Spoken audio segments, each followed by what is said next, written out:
అందరికీ షలోం. ఇప్పుడు hosanna ministry వారు గుడారాల పండుగ అని ఆచరిస్తున్నారు.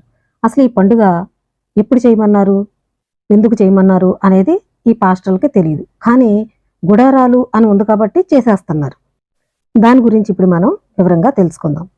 లేవియా కాండము 23వ అధ్యాయము 39వ వచనము.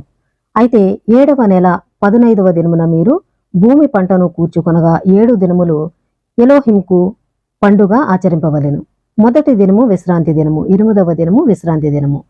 మొదటి దినమున మీరు దబ్బ పండ్లను, ఈతమట్లను, గుంజి చెట్ల కొమ్మలను, కాలువల యొద్ద నుండు నిరవంజి చెట్లను పట్టుకొని 7 దినములు మీ తండ్రైన యెహోవా సన్నిధిని ఉత్సహించవలెను అని ఇక్కడ చెప్పడం జరుగుతుంది. అంటే 7వ నెల 15వ తేదీన ఇక్కడ గుడారాల పండుగ అని చెప్తున్నారు. 41 అట్లు మీరు ఏటేటా 7 దినములు యెహోవాకు పండుగ ఆచరింపవలెను. అంటే ప్రతి సంవత్సరం కూడా 7 దినాలు ఈ పండుగ ఆచరించాలి.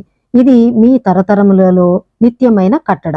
7వ నెలలో దానిని ఆచరింపవలెను. ఇక్కడ ఖచ్చితంగా నెల కూడా చెప్తున్నారు 7వ నెలలో. మరి 7వ నెల ఎప్పుడు వస్తుంది అంటే ఈ నెలను ఏమంటారు? హీబ్రూలో బైబిల్ నెలల ప్రకారం ఈ నెల తిష్రే అంటారు, లేక యాతనిము అంటారు.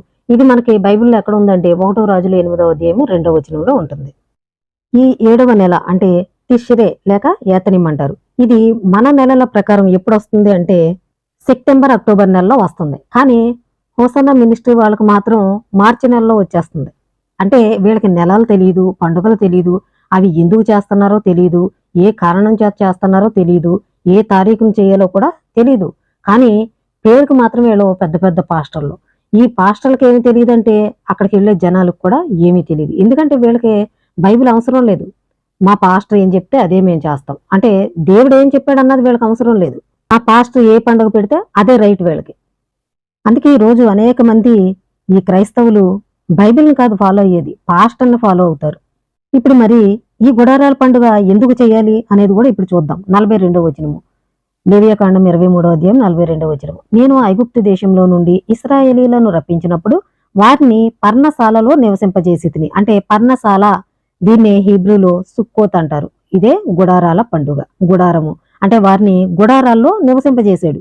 మీ జనులు ఎరుగునట్లు 7 దినములు మీరు పర్ణశాలలో నివసింపవలెను. ఇశ్రాయేలీలలో పుట్టిన వారందరూ పర్ణశాలలో నివసింపవలెను. ఇశ్రాయేలీలో పుట్టిన వారందరూ కూడా గుడారాలు వేసుకుని ఈ యొక్క 7వ నెల 15వ తారీఖున 7 రోజులు అంటే 8 రోజులు ఈ పండుగ ఆచరిస్తారు. వారు ఈ పండుగలో గుడారాలు వేసుకుని ఆ గుడారాల్లో నివసించాలి అని ఇక్కడ చెప్పడం జరుగుతుంది. మరి వీళ్ళు ఎందుకు చేస్తున్నారు ఆలోచించండి.